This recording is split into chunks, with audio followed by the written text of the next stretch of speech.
I do not believe that I should devote an hour or a day of my time to any personal partisan causes or to any duties other than the awesome duties of this office, the presidency of your country. Accordingly, I shall not seek and I will not accept the nomination of my party for another term as your president.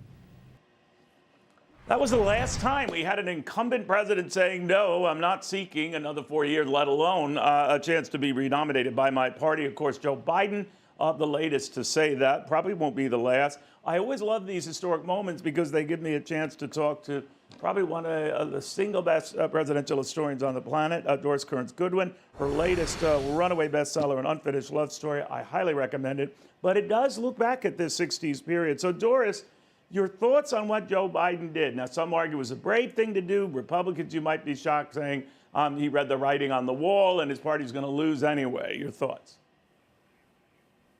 Well, I think it was the hardest decision he had to make, as was LBJ's. When a president never wants to relinquish the presidency, and the hardest thing is to give up that chance for a second term, because that's the way you get remembered for having finished the job that you set out to do. Even Abraham Lincoln in 1864, he said it was more important to win the second term than the first, because it would mean that his administration was endorsed by the people. And he said, too, as Biden kept saying, I want to finish the job. And I think somehow in the last 3 weeks before Biden was able to make the decision to stand down, he kept thinking that he'd come back before from these kinds of adversities and that maybe he could come back from that disastrous debate performance. And despite the pressures on him from the outside, he kept saying, I know I can do this. But finally, I think those pressures just reached the point where congressmen and senators were telling him that their constituencies did not think that they could believe that he had the age or the fitness for the job because of the health considerations that they were seeing in the age. And then he had to realize with the polls that he had to do this. It will be considered by many people, it already is, as something courageous. It's very hard to put that desire for the future against your own present desires. And when Johnson withdrew from the race, it was considered a great, stunning move. I mean, for those of us who lived through it, Neil, it was a shocking thing, even much more than Biden's is, because there was no consideration that he was going to do it, right? I mean, we knew that he had been battered in New Hampshire. We knew that he was likely to win Wisconsin. He had not won the nomination, unlike Biden. But we did not know that the elders in the party had told him that the only way he could continue the war was to send 200,000 more troops, and even then it would only be a stalemate, and that he had made the decision he had to wind down the war.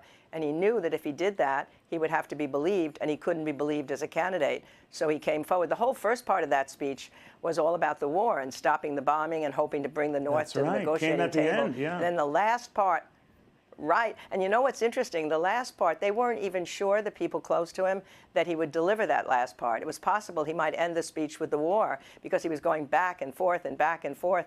Lady Bird said, I mean, she knew that he was probably going to do it, and she felt every tick of the clock that day. She was so uncertain what was going to happen, or even if it did happen, she knew what it was going to mean for him to lose the presidency, to lose everything he'd been living for all those years, a public service.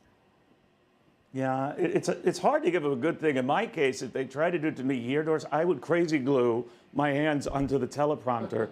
And I think they'd then take the teleprompter and me out of there. But you're right, it is a big sacrifice. But I'm wondering what comes of it right now, because you're a great historian, Doris. This was done under different circumstance. Had we not had that debate, which again, you know, Biden's folks, Biden himself were pushing to do early. In retrospect, a big mistake. But that debate sealed the impression, all right, you got to go. And I'm wondering what's to stop the future pressure on White House incumbents, a bad poll, a bad debate, a bad event. You know, that's a slippery slope, isn't it?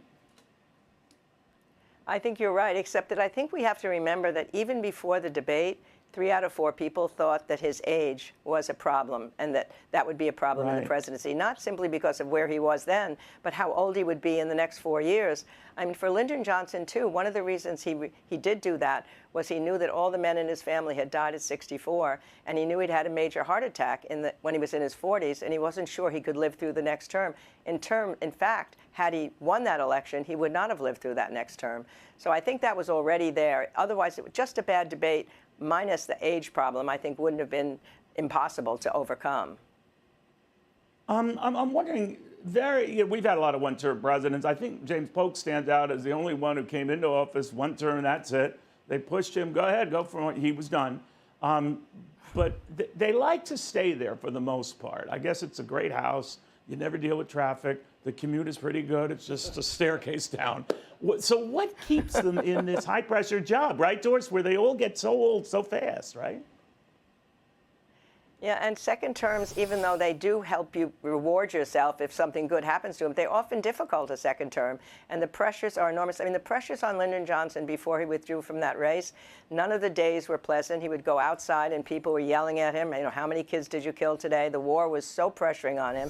At the same time, he couldn't sleep at night. He had this dream that he was swimming in a river, and he was trying to get to shore, and each time he moved toward the shore, he wasn't getting any closer, so he'd turn around and swim the other way, and still he wasn't getting to shore.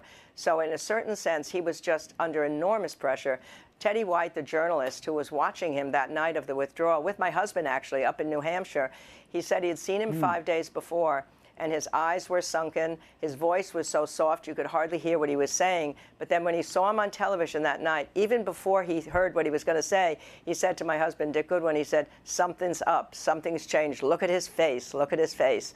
And his face was composed, It looked serene. So he knew that he was making the decision that was for his health, for the country, and hopefully for, you know, for his own legacy. And the pressures would then be relieved, or so he hoped. Very tight for time, Doris. I apologize for that. But real quickly, your thoughts on what happens now to Democrats. Usually divided parties lose. And I'm looking back to 1968. That might have been hastened by, George Wallace with a third-party challenge that got 48 electoral votes. Hewitt Humphrey otherwise might have won that year. But what do you think now? No, you're absolutely right that a divided party at a convention is going to be deadly for a nominee. But the question among the Democrats is they may be slow in deciding whether or not it's going to be Harris, whether it should be more open, a little primary or not. But my guess is when they get there, it's hard to imagine them attacking one another. They know what's at stake right now for them. And so I'm not sure how divided they'll be by the time of the convention. And that's still many, many weeks away, or 4 weeks away, right? It seems like who knows what's going to intervene between now and then. Fate seems to come back and back on us every single moment. We think we know what's happening, and maybe you and me come together when one of these historic events takes place. We say, we'll meet you at the next one, and I think, oh, I'll see him months later. And here we are every week, the debate, the assassination attempt, and now Biden standing down. Here we are again. Yeah. Here we are. I'm fine with that part, Doris, but I'd wave goodbye, but my hands are, as I told you, crazy glued to my teleprompter. Always good seeing you, Doris. Thank you very much. A great read on all of this.